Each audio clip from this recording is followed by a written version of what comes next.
Okay, we are live with our first ever roundup of demos showing off the latest and greatest across the Operations Cloud. I'm your host, Dormaine Drewitz, and I have a full cast of characters here to take us through this update. Please feel free to drop your questions for any of our presenters into the chat. Most of our presenters here are in product management, so great people to get insights from, and everyone is excited to tell you a little bit more about the latest and greatest features. I'm just going to quickly give you a quick overview. This should orient you just so that you have a framework as we're going to go through 8 different demos. It can be kind of a lot, and so how to keep track of the bigger picture of what's going on. So PagerDuty has this operations cloud, which is really a new approach to the digital operations lifecycle. As you can see, it hooks into a lot of different capabilities. And what we're going to be following today is sort of the day in the life of the datagram of how event data gets translated into really useful signal. And we take automated steps in order to make sure that you can really shorten that time to resolution and deliver a great customer experience. We're also going to kind of zoom out because we're going to be talking about some of the features that allow you to sort of customize this picture of the operations cloud. So this particular sort of roundup has quite a few of those things. First up is we're going to be talking about API scope. So as we think about what is we have kind of this notion in the operations cloud, there's sort of the primitives, if you will, about what makes up, what are these sort of units that make up the operations cloud. And so we have a notion of incidents and schedules and teams, workflows. What you're going to hear about first is how we've added more granularity to how you actually kind of expose the API for any of these sort of underlying units within the operations cloud. So to tell us more about that, I'm going to hand things over to Nicole. Take it away. All right, thanks, Domain. All right, I'm gonna share my screen. Let me know if you guys are able to see it. Yeah, and as you're pulling that up, just a reminder, actually, Nicole was on for a longer session just last Friday. The replay of that is available. I'll get the link handy for you, but yeah, take it away, Nicole. Great. Hey guys, I'm Nakul. I'm the product manager at PagerDuty for API Scopes, and today I want to talk about, give you an overview about API Scopes. What API Scopes is all about. It's a new feature in our PagerDuty platform that gives more control and flexibility to access your APIs. Now, as compared to today, the global API keys, it either gives all or nothing access to our APIs, whereas with API Scopes you can now go ahead and define the access, customized access basically, on each and every PagerDuty resource that you have, for example, incidents, teams, users, whatnot, at PagerDuty, and give access to those specific resources, and also what kind, whether it's read or write. Now, let me show you how I can do that. And I'm right now on the main incidents page. To access API scopes, I have to first register an app. And to do that, I would go to integrations. And then under developer tools, I will click on app registration. Now, this is what was called developer mode before. That's been now renamed to app registration. So I'm going to go ahead and click on that. And I would also click on, I have registered a new app already, and I would do that by just clicking on the create new app. But in the to shorten this a little bit demo, I want to just click on the existing app, and notice here under functionality there is something called a scoped OAuth. This is the new feature that we are adding, which is GAing this end of May.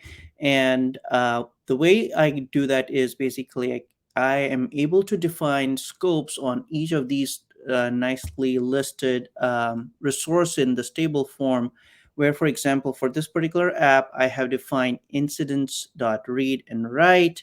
I have a services read write, and I don't want teams, let's say, for example.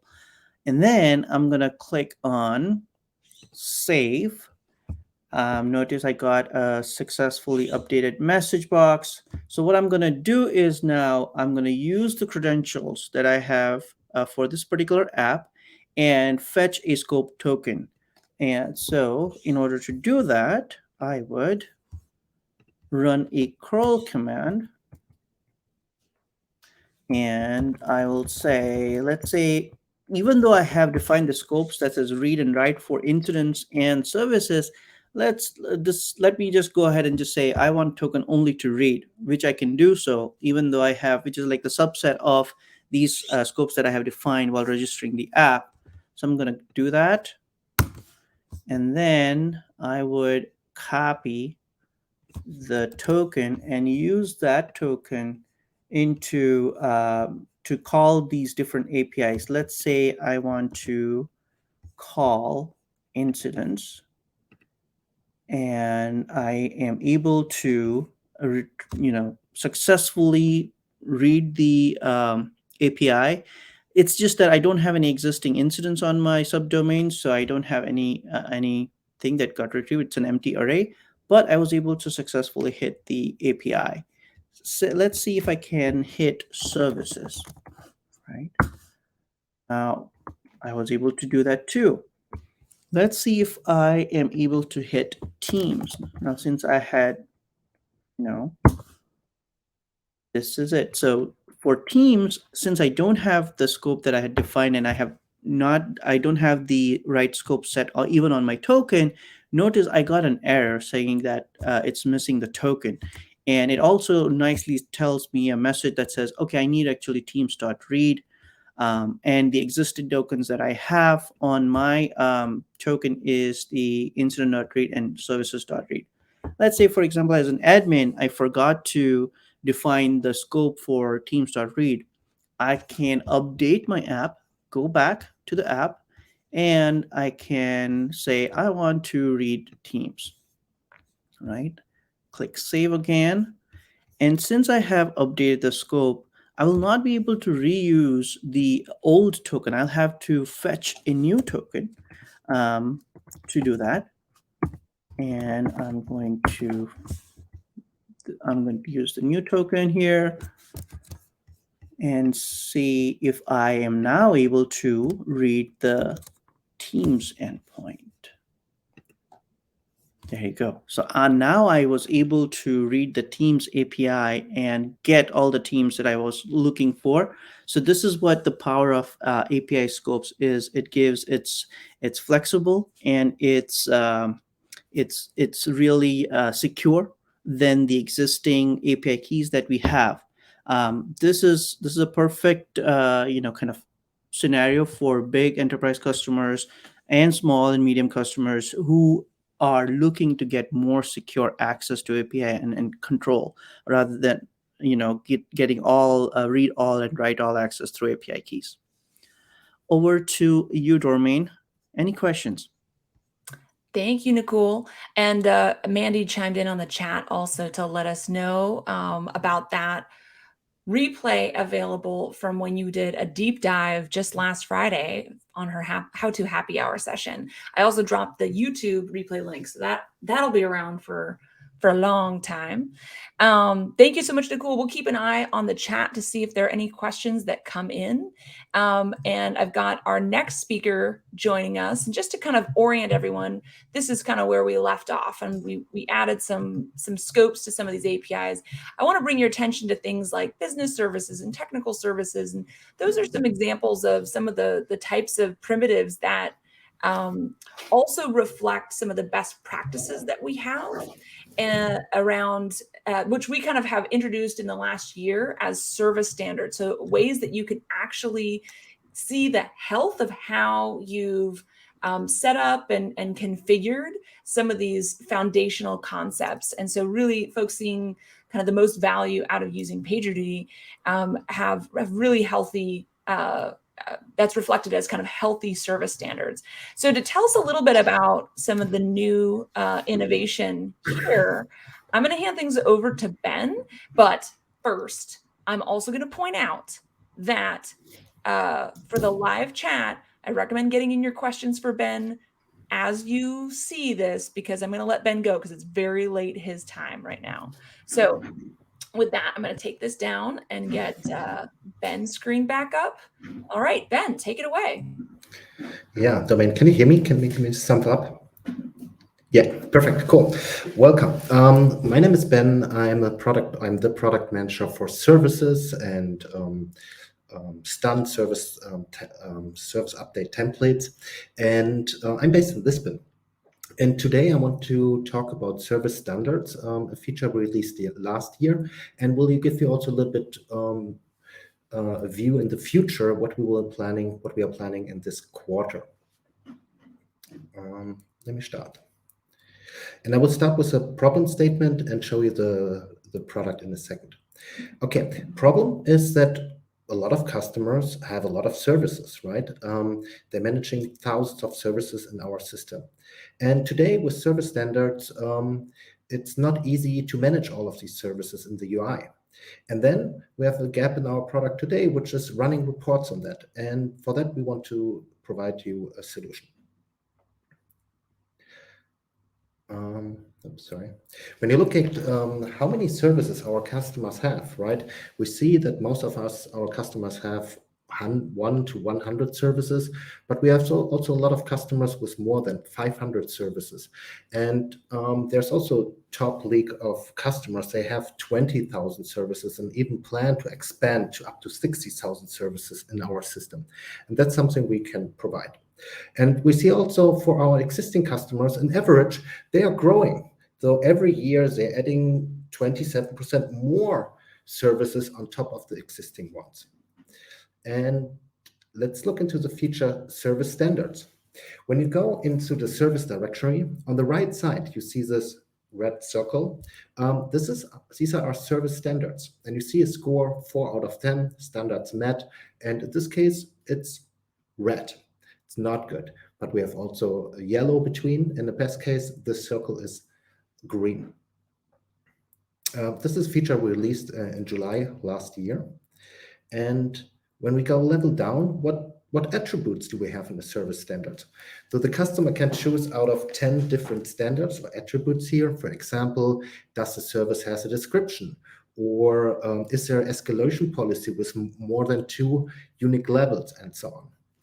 And the challenge today is to manage this from the UI. Imagine you have 20,000 services. It's very hard to pick, let's say, 1,000 out of these 20,000 services and say, I want to show only 8 of these attributes for these services. So I will say only 8 of these attributes are required for these 1,000 services.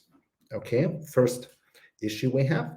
And then the second one, which we also facing internally, is actually how to run reports on that. And our colleague Leor, he tried to do this with more than 2,000 services and was asking, hey, how can I run reports by that?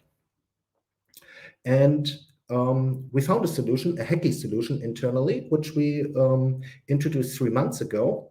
And as you can see, before we had this, before we could run these reports, only 45% of our services were actually set up the right way or had 8 out of 10 attributes checked or not, right? And that was a huge success for us that today 98% of our services are set up the right way. And that's something we want also to provide you, to our customers. And then you can imagine you can build dashboards and have even a drill down by teams or specific organization parts in your organization. Okay.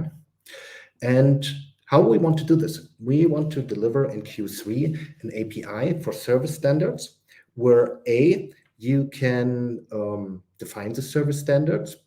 Do you want to have 10 attributes or 5 attributes for specific services? And second, you will, with this API, you can create reports and you can build dashboards as I showed you before. All of this in Q3 for you. And if you haven't played around with service standards, I recommend this. It helps you and your team to set up the services the right way. All right. Thank you, Ben.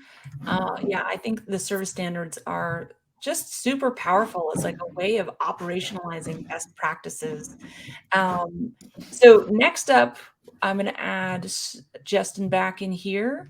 And just to kind of thank you, Ben, and have a good rest of your evening. just to kind of reorient folks, we're back here, and we haven't really gotten into the day in the life of the datagram yet, but we're looking at what are the kind of those attributes around the operations cloud. And so we're going to talk about custom fields as something that is actually entering into early access. And so the best person to tell us about what that is our friend Justin here. So Justin, take it away. Thanks, Darmaine. So as Darmaine said, I'm Justin Edelson, product manager here at PagerDuty, and I'm going to talk briefly about this new feature we're rolling out, custom fields on incidents. What custom fields on incidents does, it enables our customers, all of you, to define your own incident data that's custom to you and your processes, and apply that to all of the incidents in your account.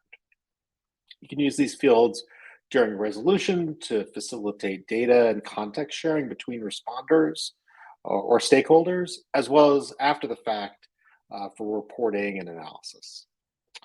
So let's go ahead and look at an incident. I've got a few fields set up here: the environment type, the number of customers impacted, and I've got a couple empty fields waiting for data to be populated. So let's say that you wanted to start tracking what data center or cloud region incidents are occurring in. So you'd open this dialog, you'd have this location field, and you'd say, oh, this is a US West issue. And now that's saved in the incident, and if you had another responder or a stakeholder, they don't have to look that up again. They have quick visibility into that information. You can add up to 15 fields on every incident.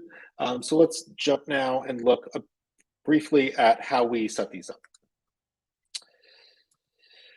So here are those same four incidents, same four custom fields that are set up for incidents in this account. And I'm going to go ahead and create a new one. One of the use cases that I heard a lot from customers is that they have different types of incidents or different workflows around incidents. Some are reactive, like responding to an alert, and some are proactive, where somebody has manually created them to resolve some prospective issue. So let's start tracking that. Incident identification type, let's call this. You can put in a description so you remember why you created this field. I'm going to skip over that. Fields can have different types. So we support basic things like text and URLs and true false values and dates. They can also be selections. So here I'm going to use a single select. And this is just going to allow me to say if it's proactive or reactive. So that location field that we saw before is an example of this, where different regions are set up there. And I also want to set a default. So by default, when an incident is created, we're going to assume that it's reactive until we're told otherwise. So now I've got 5 fields, and what we'll see if I go back to that incident and reload here is there's 5 fields. I got my incident identification type. Because this was an existing incident, it doesn't, that default logic doesn't apply. So I'd have to go in and say that it's proactive or reactive. But let's pretend that we've got an event coming in that's going to create an incident through the event API. So I'll send a pretend event here. And I don't know if my phone is going to come through over Twitch, but got the PagerDuty alert. And let's open that up.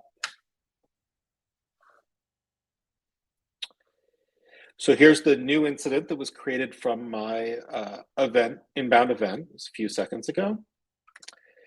We can see that the reactive was set. The environment was detected from production. So in addition to being able to set these fields through this lovely UI, there's an API that supports this. So I've got some script running in the background that look at incoming incidents and say, oh, looks like it's an incident in production because of the way the title is. I could change that if I wanted to. If I said, oh, the title is a lie, this is really an incident stage. So we have the UI, we have the API for this stuff, and then coming very, very soon is visualizing these same incidents, the same custom fields on them in the mobile app. So just to do a little bit of a preview there, let's open up so here's the mobile app running in the iOS simulator. I've got these two incidents up. You see it auto loaded. And let's look at this first one. So here's my inbound event that came in. Oh, and here are our custom fields. So we got it in staging, it's reactive. We have no value for the customers impacted. That's not known yet. We can look at that other incident. Servers on fire. Same thing, we see US West, 5 customers impacted. So again, really just about sharing context between responders and stakeholders. I hope this has given you some insight into what we're doing, custom fields. As Dormain said, this is in early access actually now, and it'll be rolling out more broadly very, very soon. So hit me up if you have any questions. Thank you, Justin. I dropped the link for how you sign up for early access in the chat for folks. So you can go in quickly, request early access. Actually, the API scopes from Nicole at the top of our lineup that's also technically in early access as well. So that's a great place to bookmark for all kinds of fun new goodies coming all the programs of PagerDuty. All right, thank you so much, Justin. We'll keep an eye on the chat to see what other questions show up. Next up, we're going to kind of actually switch gears and jump into what I think of as I talk about as the day in the life of the datagram, and kind of build it out. So now we're going to actually come back up to our cloud and think about all right, what's flowing into the cloud and what's happening inside this operations cloud. So it starts off with signal coming in, really not even signal yet, just data, right? Raw event data, which could be coming from all kinds of sources, your monitoring systems, your CI/CD systems, your security and event systems, connected devices, IoT. We all know that there's just an explosion in the amount of event data out there. And that puts a lot of strain on teams for how they process that data, make sense of it, contextualize it, and then take action. So here to show us what the latest and greatest from PagerDuty in terms of our AIOps capability, Ranjana, let me pull up your stream here. Take us through how the new global event orchestration works within our AIOps capabilities. Thank you, Dormain. And just to piggyback of what Dormain just mentioned, we recently launched PagerDuty AIOps, which essentially helps teams create automation that can be like a force multiplier across the entire technical ecosystem, right? So I'm here to talk about that. My name is Ranjana, and I'm a tech marketing manager at PagerDuty. So here we can actually see how teams can enrich events and create complex logic across different services, and then set up automation from within a service to take action by various things like triggering webhooks and so on, right? So today we're going to specifically focus on event orchestration. There are 2 types of event orchestrations to think about. One is like global and the other is service-based. So we'll dive into global first, and then we'll look at a little bit of what service-based looks like as well. So I assume you're all able to see my screen. I'm going to dive in here as an example. But before I do, let's talk about global event orchestration, right? So essentially, global orchestration allows you to enrich and normalize your event data without actually having to configure so many different integrations before it actually goes to a service, right? So you can not only configure conditions around it, but you can also do things like determine like a key action that you wanted to take before there is a human that even gets involved in an incident that fires, right? So the way you do that is by using like a common integration key. So we can actually create multiple integration key, and once the integration key actually comes in, you can dive into creating your own event orchestration for each of your services. So I'm going to use an example here, which is of shopping cart. So on the global orchestration tab here, you will have the ability to set up the rules that you'd like incoming events to follow, right? So you can, if I click on plus new rule, I will actually be able to create rules and nested rules which determine what happens to the event that comes in, right? So what I'm seeing here is essentially a condition that I can set up, but it can get even simpler than that. What it actually does is it looks at all the events that actually came in through the key that I used for me to use as an example, right? So in this particular example, I can dive in and let's say I want to choose a severity as one of my conditions. I just click on severity and it's able to pick that as one of the conditions. And I can either use this as the sole condition for this particular rule, or I can add more, or I can set up like a whole new condition, which is like an or. Like if, let's say, I want the severity to be warning, or I want the summary to say service monitors, right? So I can just do that, and that becomes my first condition for the event rule. All right. So let's click on next. Now that I've set up the condition, what do I want this rule to actually do? So once I click on next, you can see that I get to choose, a certain amount of things that I can actually do even before this becomes an incident, and carries all the information it's supposed to carry. I can either, let's say we picked warning as a severity, right? So I can choose one of two things. I can say I want to suppress this incident because it's just a warning, or I can actually pause notifications where I see if that incident can actually resolve itself. So I'm just going to suspend this event so that it doesn't bother someone in the middle of the night for X number of seconds. And if it still is unresolved, then it triggers an incident. Right. So those are things you can actually quickly set up rules for. And once you set up your rule, it essentially becomes like your first rule, after which you can choose to stop here, or you can dive in and create like a nested rule, which creates like an additional rule that you can actually add to the current event global orchestration as well.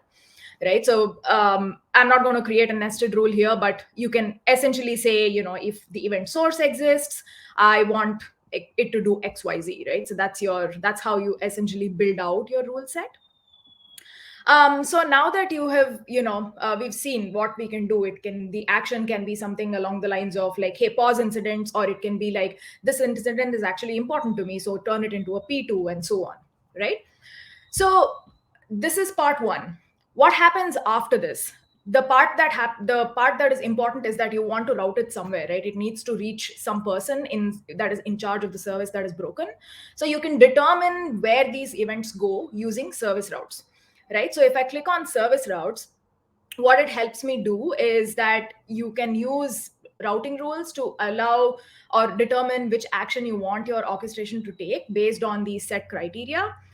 So you will be able to see that based on certain conditions, I can either direct this event to carts and turn it into an incident, or I can direct it to shopping cart, and so on. And then that becomes the route that it takes to eventually reach its destination.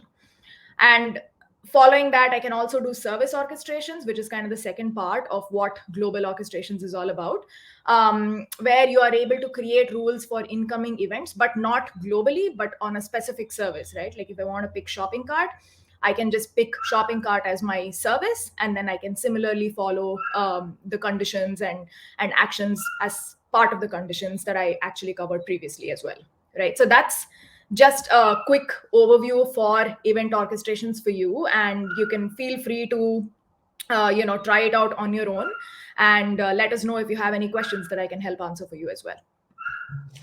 Thank you, Ranjana. And I'm going to also share here. I'll pull this down for just a sec. But yeah, if you want to take a product tour where you get to experience what Ranjana just showed, find the product tour on this page. So just dropping the link in the chat for folks to go and experience a little bit of that themselves, because it is a lot of fun. And as D. Perkis PD mentioned, we're making rules cool. So thank you, Ranjana. And one of the things that's really exciting to bring together with those kind of conditions, like these conditions are met, and like now we want this to happen, kind of tease up our next guest. So we kind of come back to our big picture.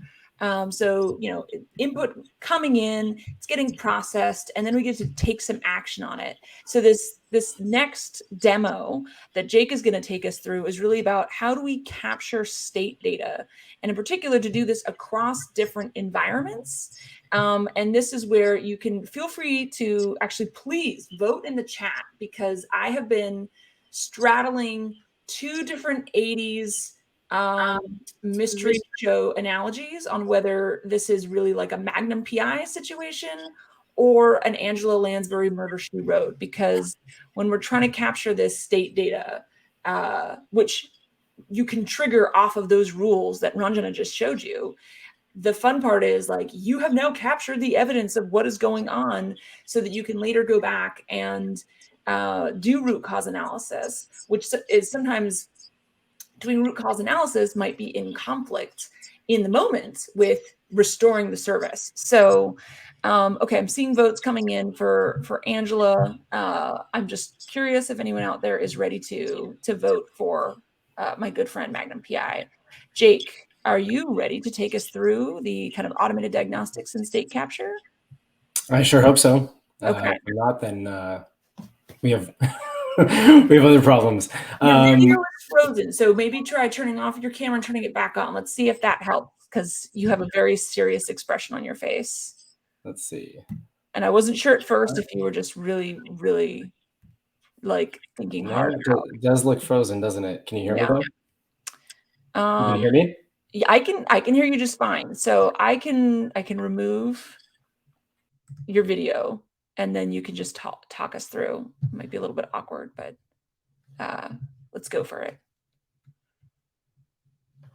I'll take myself off too.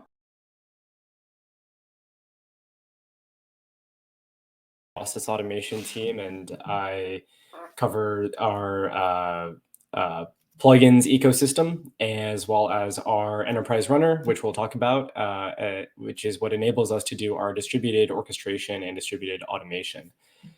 So we're going to frame the problem statement here by talking about kind of the user story of both the incident responder and their counterparts on the engineering side of the house. So let's dig in. So when incidents occur, responders, rightfully so, feel the pressure to restore service as quickly as possible. As such, it's fairly common for responders to apply a short-term or band-aid fix. So you can think of this as restarting the service, or redeploying a pod, or adding more capacity, compute capacity.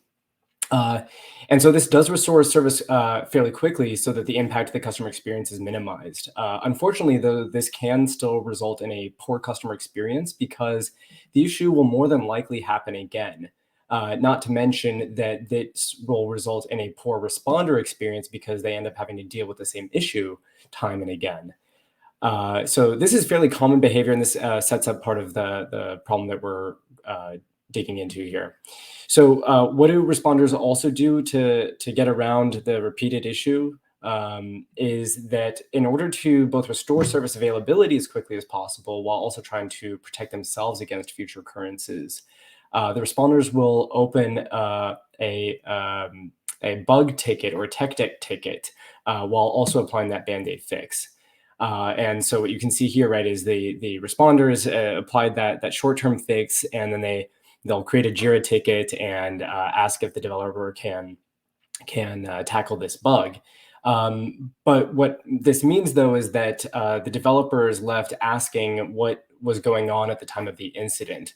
And so they're asking the responder to go and fetch data, maybe that responder doesn't have access to, or the developer is left trying to collect as much information when they pick up this ticket as possible. And that elongates the time that it takes to actually resolve the root cause of this issue. But what we're trying to do here with process automation or our hosted automation product, Runbook Automation, is try to give the responders and the developers the best of both worlds. So now when the issue occurs, PagerDuty process automation captures that application state.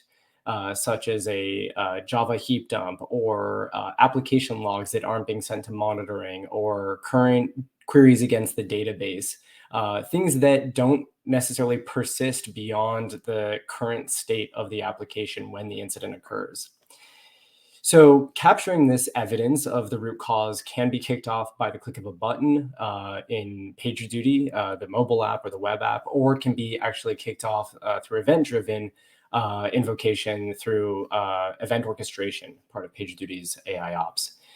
So as soon as this data has been captured, the Band-Aid fix can also be automatically applied, and now we've captured that application state to persist.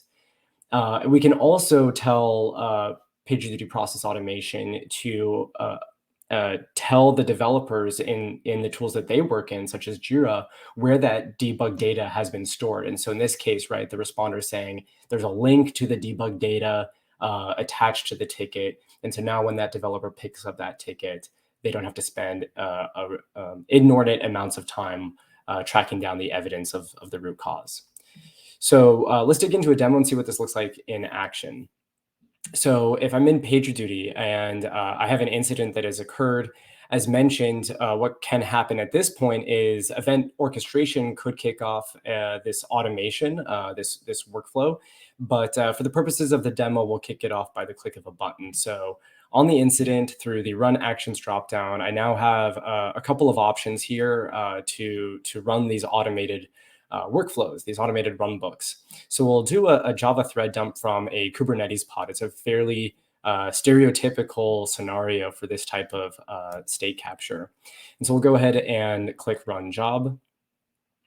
And we see that that is now kicked off. And what we'll do is tab over into Runbook Automation, and we'll see that that has kicked off this workflow. And we'll briefly take a look at the steps that are involved in this. And you can see here, what we've done is we've grabbed the process ID of that Java process in the pod. We're gonna capture that thread dump. We're gonna push it to S3. And then what you don't see here, but what is going to be part of this workflow is then sending that feedback to PagerDuty, as well as applying that Band-Aid fix of redeploying the pod. And so what we'll, I'll go back into the slides to kind of give a diagram of actually of the architecture of how this is happening. So what we're showing here is kind of the network architecture, and the sequence of events, right, is that trigger event took place. In this case, it was a click of a button, but it could be through the inbound alert triggering that incident. And then there's the special component here of how the Runbook Automation cloud product is talking with your environment, in this case, a Kubernetes cluster hosted in your environment. It's through this what we call our enterprise runner. And this is a new piece of our technology stack that allows us to securely communicate between Runbook Automation and your environment. So that runner is going to be that piece that captures that thread dump or other debug data, and it's going to also send it to your S3 or your file share or whatever persistent storage piece you would like to use. And then it's going to apply that short-term fix. And finally, it's then going to provide a link to that debug data in the PagerDuty incident. And so when we go back to our PagerDuty incident, we can actually see what that looks like right here. And so you can see now a note has been added to a couple of notes have been added here. One is saying that workflow has been kicked off. And then the other is that thread dump is now available here in S3. And so if I, as the developer, were to pick up this tech debt ticket, whether that's through PagerDuty or through Jira, I can go straight to digging into that debug evidence. And so that's what allows us to provide that best of both worlds for both the responder and the developer, being able to restore service as quickly as possible, while also being able to allow the developer to find that true long-term fix to make sure that this issue doesn't happen again. I hope this has been informative, and happy to stay on to answer any questions. Thanks, Jake. I'm thinking now that maybe while I I still want to see, is it Magnum PI? Maybe this is something Higgins rigged up. So it's like, sir, I have, the evidence right here. Or what. But then I'm also thinking about, this is really speaking to me as how in a Greek tragedy do you break the cycle of violence? And because that's just how so many Greek tragedies go. But and you never really want to look at like what you're doing on a day-to-day, week-to-week basis and be like, why is my job like a Greek tragedy where this is breaking, we keep fixing it, and it happens again, because we never really got to the root cause because everything was on fire and we didn't have the data and we couldn't recreate the problem. So anyways, love that. Thank you. Feel free to keep your questions and your votes for Greek tragedy or Angela Lansbury or Magnum PI. We're gonna really mix it up. Okay, so next up, I'm gonna bring Sam up here. First, I'm gonna come back. I'm gonna keep coming back to this picture to build out. All right, so we saw how I'm just gonna assume that you've set this up to have the event orchestration trigger that job to go capture the Kubernetes thread dump or whatever it is, because I think that's really cool. But let's also imagine a scenario where somehow something ended up in a Jira ticket or a ServiceNow incident, and from there, someone can actually trigger a workflow. And that's this kind of, if you haven't heard about incident workflows, I know we've had that previously on some of the how-to happy hours. You'll get an introduction to it right now if you haven't already, but you'll also see some of the new capabilities that have come recently to incident workflows. So to take us through that, let me take this down and add Sam's stream. Sam, play it again. Sam is gonna take it away. Thank you, Dormain, and I'm glad I'm not talking through any Greek tragedies today, but I am going to talk about incident workflows. And so with incident workflows, we're sort of continuing on that automation journey that Jake just talked about and enabling a lot better collaboration. So it's a lot of collaboration, automation, and actually orchestrating incident response. And so if I go to the next slide here, the real core value proposition for incident workflows is that there are a lot of different things that need to happen during incident response. You need to get up your Slack channel set up, or maybe you need to add some notes, pull in the right responders, set up the conference bridge, etc.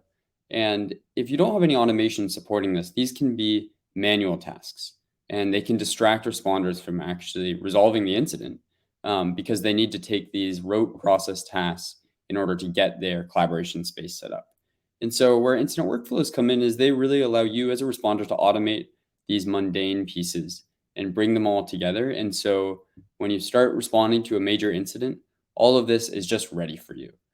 You have the Slack channel, you have the conference bridge, you can send out status updates, etc., all very easily.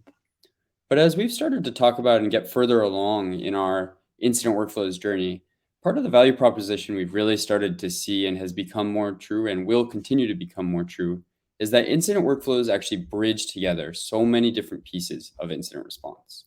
Whether it's working with integrations, pulling in process automation and kicking off some of the components that Jake just talked through. Of course, the core incident response capabilities, or even in the near future, we're going to make it so you can update your external status page directly from incident workflows.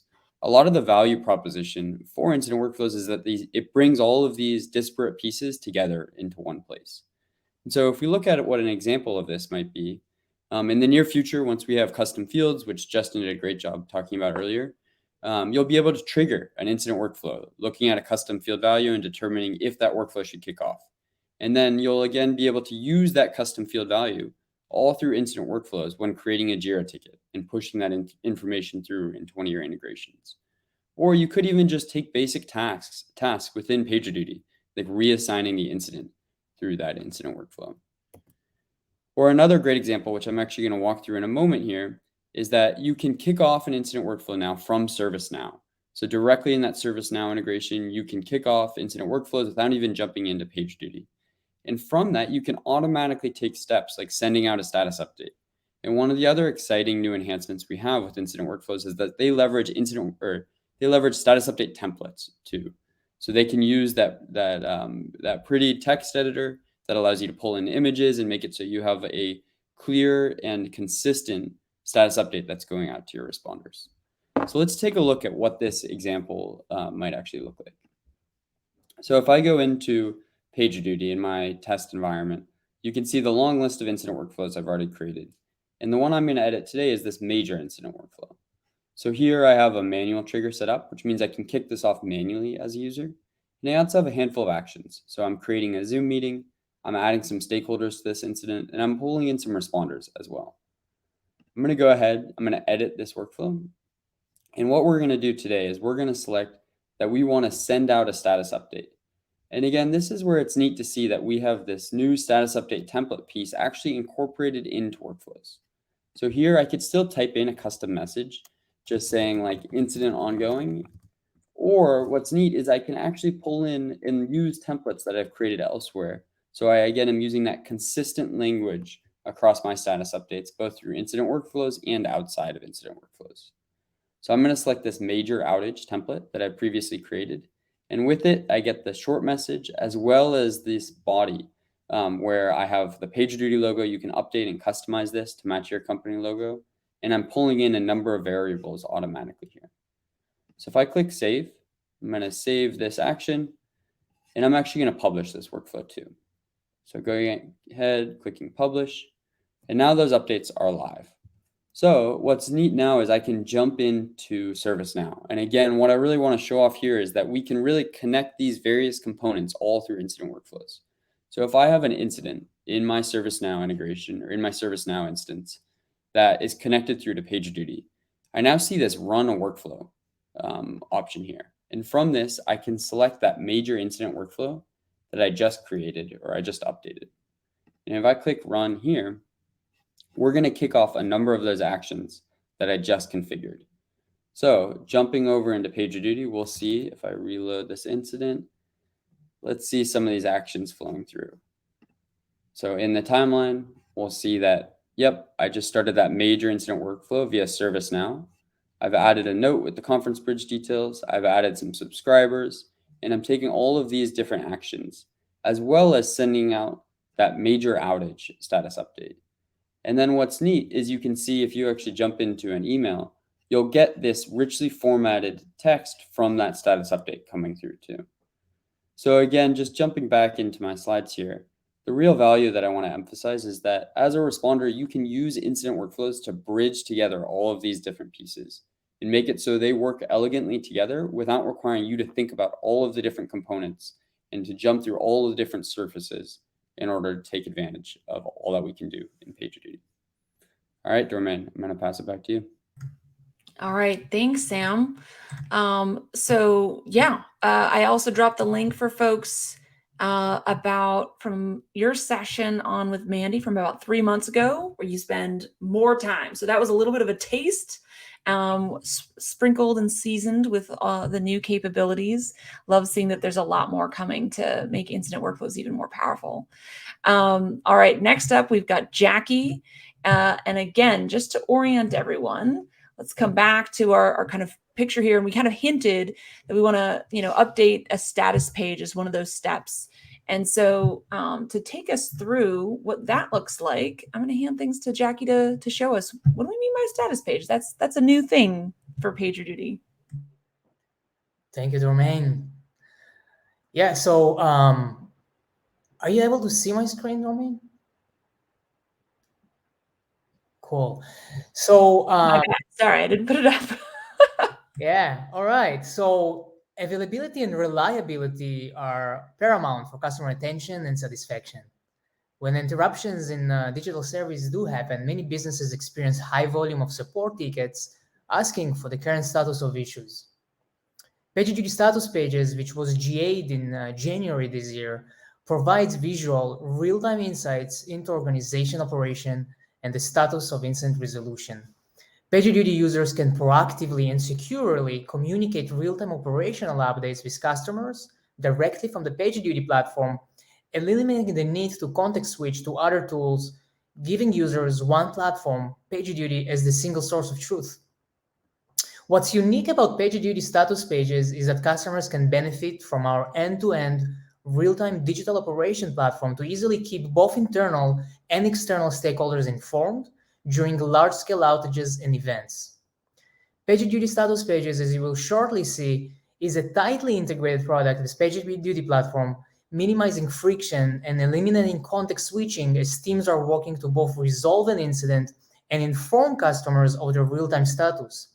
It essentially gives users one platform, PagerDuty, as a single source of truth, and many customers have already added status pages to their accounts and replaced less integrated and less automated solutions.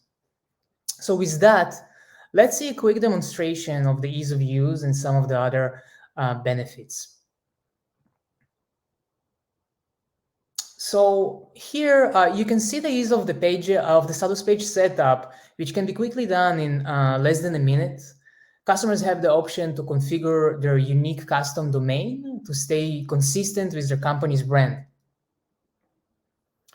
Unlike other status page solutions, as you can see here, PagerDuty status pages is a tightly integrated product with the PagerDuty platform, allowing customers to immediately see their business services, drag and drop the ones they want to expose on the status page, and leverage automated creation of incidents.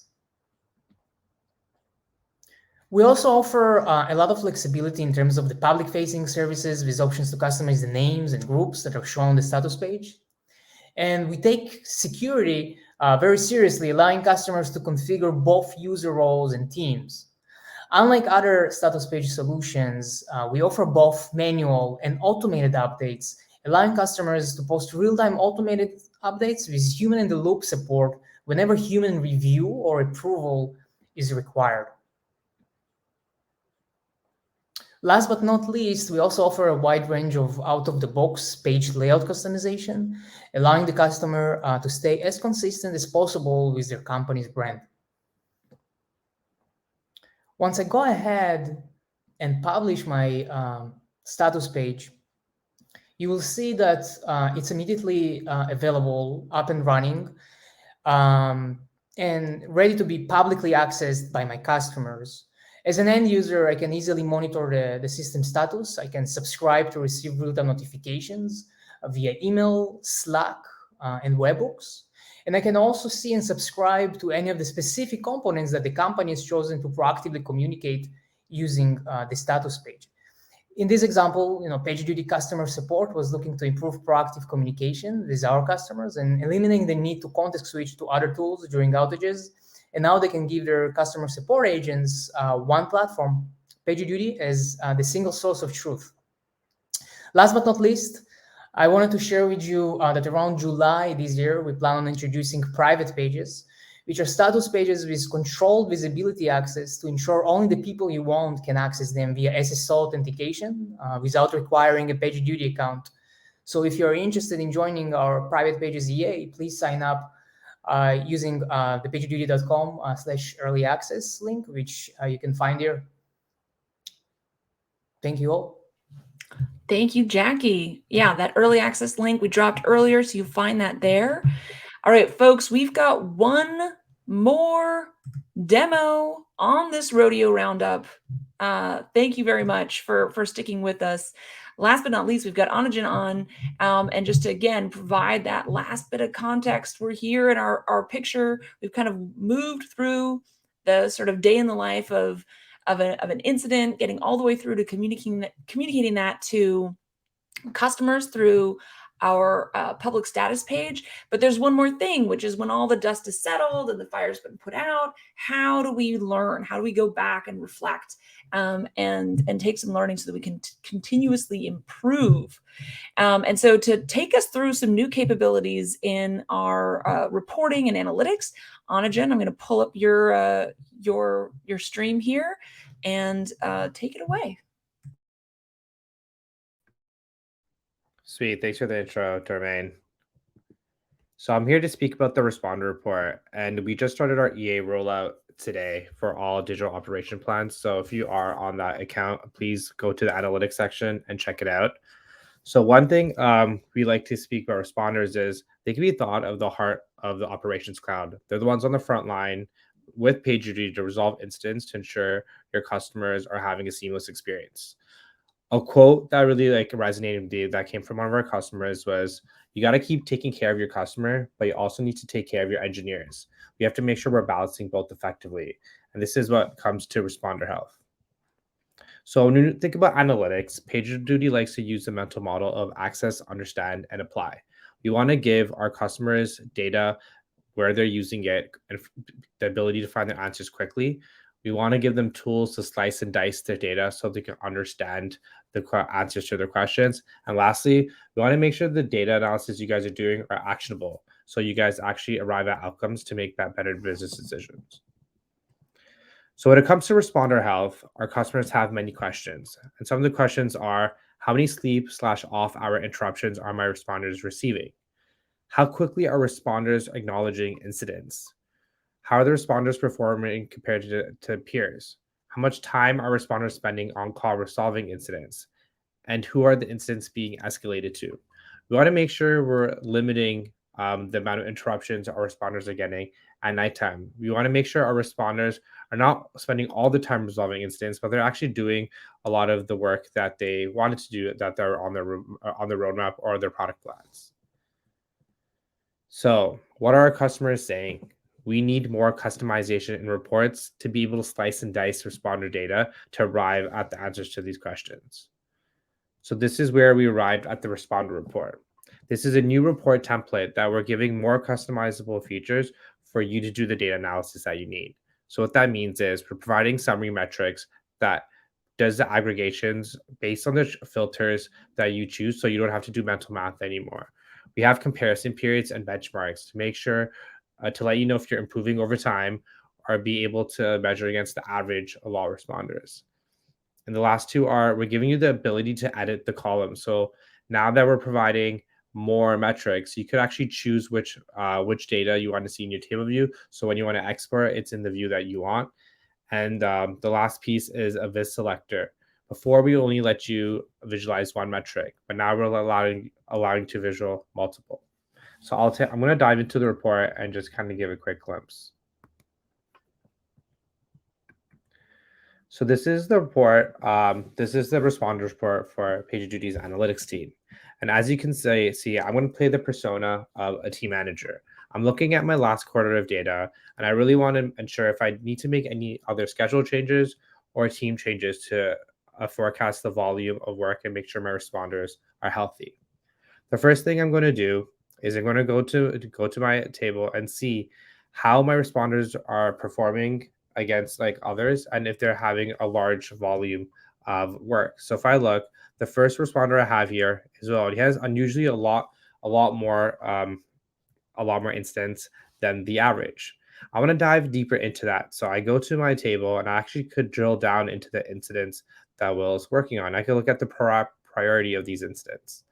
Now, when I'm looking at them, I could actually see which ones were high or low to see if he's working on the most important piece. I also want to gather when he's getting interrupted. And if I look at the sleep hour interruptions, Will has 15 sleep hour interruptions, but most of the interruptions are happening during the day. So now with this information, I can now make sure that Will is not on call as much, so I can balance the workload he has, and I can compare it to other responders to make sure the schedules are made equally. So let's take a step back. This is at a responder view if you're a team manager, but what if you're an admin or you're an exec and you want to know actually your team health? We have this exact same metrics at a team grade now. So you can see this across many teams. So you can see this across many teams. And now you could compare how each team's health is performing to each other. After rolling this report out, we received great feedback, and the responder report is exactly what some of our customers are looking for. But we're open to EA feedback. So please reach out if you guys had a chance to play with the report and you wanted to provide feedback straight to PagerDuty. What's coming ahead is a few things that we're working on, and that's in the pipeline, is time on call metrics, escalation policy report, and this new template being applied to all reports, and lastly, a user activity report. Well, there'll be more news about these exciting times ahead, but I'm going to pass it back to Brian. Thanks. Thanks, Anajan. All right, so folks, I'm going to bring back many of our esteemed guests. Before we sign off, thank you so much. All right, I know we've got some folks still pulling their cameras back up. But hopefully this was a great whirlwind tour, one-stop shop, if you will, to get an update. There's lots of places we've been dropping in the chat, places to go a little bit deeper. Lots of these capabilities are either GA or in early access. So if you want to test it out in early access, you've got the link to that program, and the team will reach out and follow up. And we're always looking for that feedback. So we'll try to do this again next quarter with another rodeo roundup of more demo capabilities. So thanks again for tuning in. Thank you so much to all of my co-hosts and guests on today's show, and have a great rest of your day. Thank you. Bye-bye.